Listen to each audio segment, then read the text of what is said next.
What's up, anime fans? It's your boy Johnny Boy. This is an anime review of Parasyte episode 22. Now, there are a lot of WTF moments in this episode, and I'm gonna focus on 5, but I just love this episode. We finally have a conclusion between Gotou and the Shinichi dilemma. At the same time, there's only one episode left, so I'm really curious as to see what's gonna happen in the finale. I feel like we're gonna get a big surprise, and I haven't read the manga. I'm an anime only watcher. Now, starting out with number 5, we have the moment that Shinichi decides that he doesn't want to kill Gotou. That really surprised me because I did not see that coming, although I do think that it makes sense. So Gotou, we know, is regenerating. There's a 50% chance that he's gonna come back together, and he's only gonna be a little bit weaker than he was before.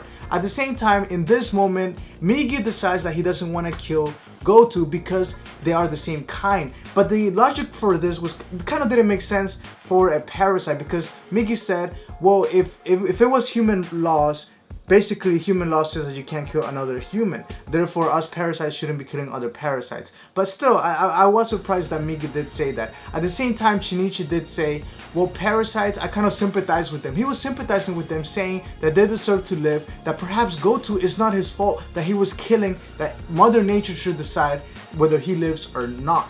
At the same time, he did say that humans perhaps are the real parasites, and the parasites is just the way of Mother Nature kind of bringing the downfall of humanity, because we humans are polluting the earth. But at the same time, Migi did say that Mother Earth does not have any feelings or any emotions. That was interesting. But the crazy thing was that 5 minutes later, freaking Shinichi turns around and kills Gotou anyway. But before that, there was this amazing shot of Shinichi crying, but at the same time, half of his face is covered in darkness. The sun is behind his back. All you see is this shadow in front of his face, and the voice acting in that moment was just beautiful. Like, I really felt the emotion coming out of Shinichi. That voice actor is just incredible. Now, you might be thinking, why did he give this grand speech about not killing Gotou, and then he kills Gotou anyways? Now, the point of this was to show the character development of Shinichi. In the beginning of the season, Shinichi would have never said that. But towards the end of the season, we can see that Shinichi is kind of sympathizing and putting himself in the shoes of parasites. He understands them a little bit better, which is why at first he decided he doesn't want to kill Gotou. Good thing he changes his mind though. Now, at number 4, we have the moment that Shinichi has some surprise attacks on Gotou. There were about 3 of them that really blew my mind. First of all, Shinichi finds Gotou sleeping, and that I really thought Gotou was about to get killed in the beginning of the episode, but as we know, for some reason Gotou was either awake or he kind of has developed this sleeping pattern where he can kind of be like a human, where he, unlike Migi, who when he falls asleep he's gonna be sleeping for a long time and he can't wake up, like a human, Gotou can wake up at any time and his senses are still sharp and active while he is sleeping. Now, the second part was when Shinichi grabbed a piece of wood with his bare teeth.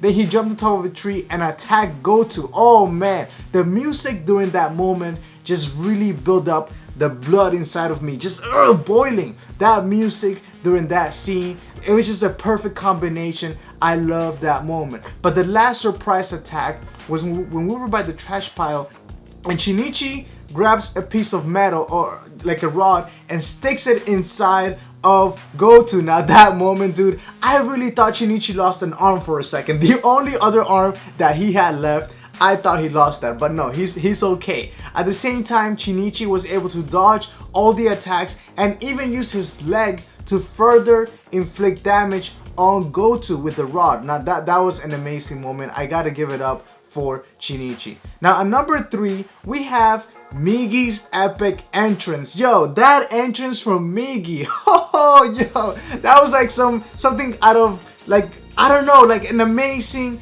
entrance for an amazing character. All you see is like this thunder, this blue light, and just Migi being so cute and little, and then goes into this big form and starts defending himself against Gotou. That was just beautiful for me. Even seeing Shinichi cry, just being so relieved to see Migi. Yo, I was really feeling it. I miss Migi, and I'm happy that we are able to see him return. And it's not like a different Migi, it's actually the same Migi as we saw earlier. At number 2, we have Gotu's death. Now his death was kind of interesting because pollution is the real cause of his death. Now think about this for a second. If the rod would have struck a human, that human would have still survived. He would have gone to the hospital, but he would have still survived. But Gotou, on the other hand, was affected by the intense buildup of the pollution that was on that trash pile that he exploded. He exploded, but at the same time, it was a mix of Shinichi sticking that rod inside of him and Migi. Migi, right before he died, apparently some of Migi's cells went inside of Gotou in the 2 bullet holes that Gotou had, and he was dormant there. But he was actually still alive and awake. Migi even said that it felt good to be part of this invincible force. But at the same time, because of Shinichi, Migi was able to wake up, and because of that and the electrical current and the pollution that's going on inside of Gotou, all the other parasites inside of Gotou wake up and they see each other as threats. Therefore, they start fighting, and then Gotou can't control it, which is why he explodes. So his death was definitely shocking, but at the same time a relief and satisfying. Very satisfying. I enjoyed watching Gotou die. That sounds kind of creepy, right? But I did.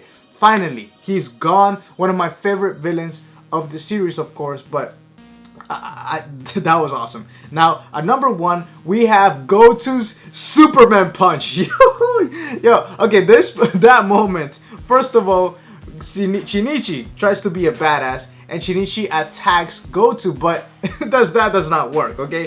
Gotou makes his blade into a fist and punches Shinichi so hard that Shinichi goes flying like Superman, which is why I call that a Superman punch. He goes flying, dude, to the other side of the forest.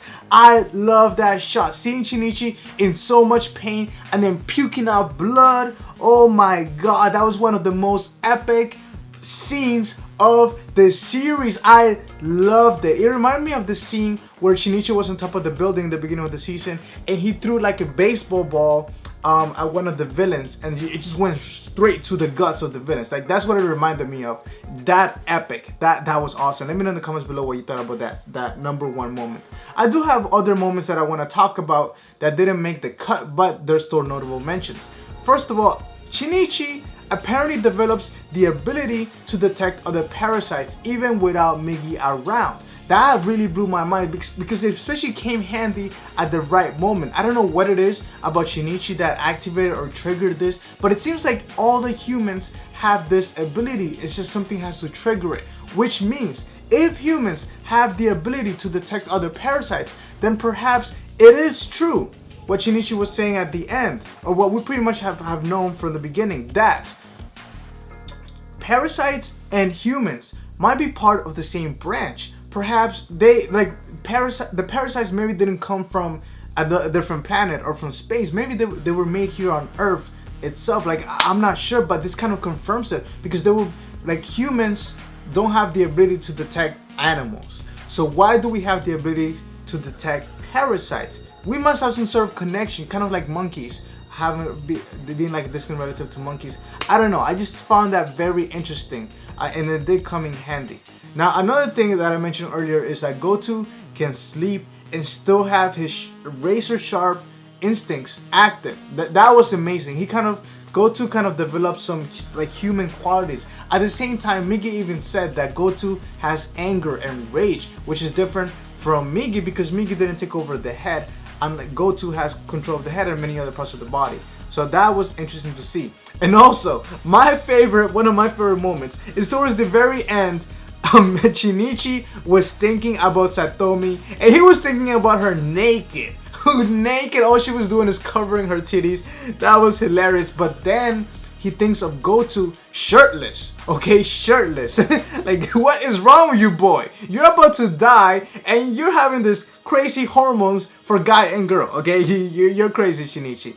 Again, I think the music was incredible. The voice acting, oh my god. Just the voice acting is just, it carries this anime. Beyond the music and the crazy animation and the story, of course, the pacing is well done. But dude, that voice actor, I just gotta give compliments to him. Like, compliments to you, dude.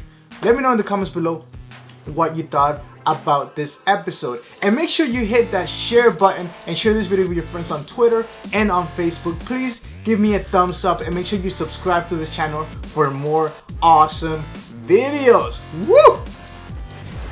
Oh! Damn, son! Yo, he flew! He flew! Yo! Oh no!